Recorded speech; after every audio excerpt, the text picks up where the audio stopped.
এতিয়া বৰ্তমান চুকে কোণে বৈ আছে যে ভোটাৰ্ছ পাৰ্টি ইণ্টাৰনেশ্যনেল এটা পাৰ্টি, কিন্তু অসমৰ কিছুমান জনগণে বুজি পোৱা নাই ভোটাৰ্ছ পাৰ্টি ইণ্টাৰনেশ্যনেলে কি কাম কৰি আছে।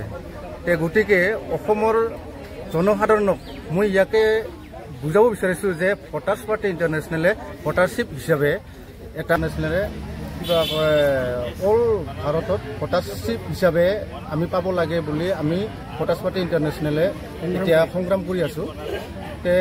আমি অসমৰ যিকোনো যিসকল গণ্যমান্য ব্যক্তি আছে তেওঁলোকে আমাক ভোটাৰশ্বিপ আঁচনিটো পিছত থৈ দি মানে আঁচনি বনাই জনসাধাৰণক মানে কি কৰি আছে, আউল বাউল কৰি আছে। আমি ইয়াকে বিচাৰিছোঁ যে ভোটাৰ্ছ পাৰ্টি ইণ্টাৰনেশ্যনেলে আজি আমি ভোটাৰশ্বিপ হিচাপে জনসাধাৰণক মানে প্ৰদান কৰিব লাগে। আৰু ইয়াকে মই অসম চৰকাৰৰ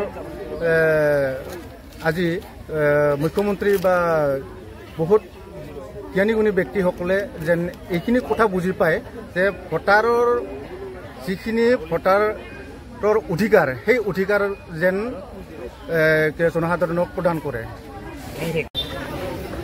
এতিয়া এই যে আমি ভোটাৰশ্বিপৰ সংগ্ৰাম কৰি আছোঁ, এই সংগ্ৰামটো হৈছে আমাৰ ভোটাৰশ্বিপ। ভোটাৰশ্বিপ ক'ৰ পৰা হ'ব?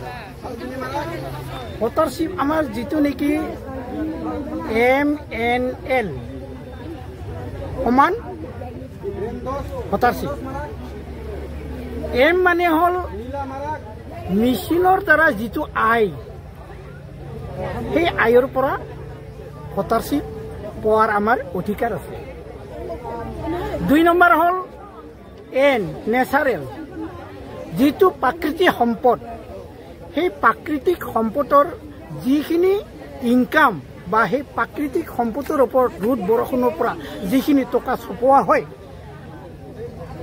তাৰি জনমূৰি আয়ৰ পৰা আমাৰ ভোটাৰশ্বিপ হ'ব লাগে।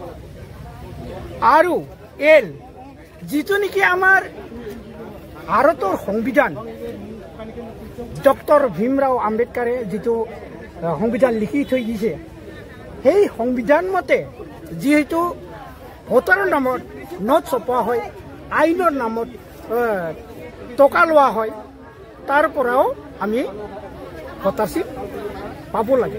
গতিকে MNL মিনছ ভোটাৰশ্বিপ।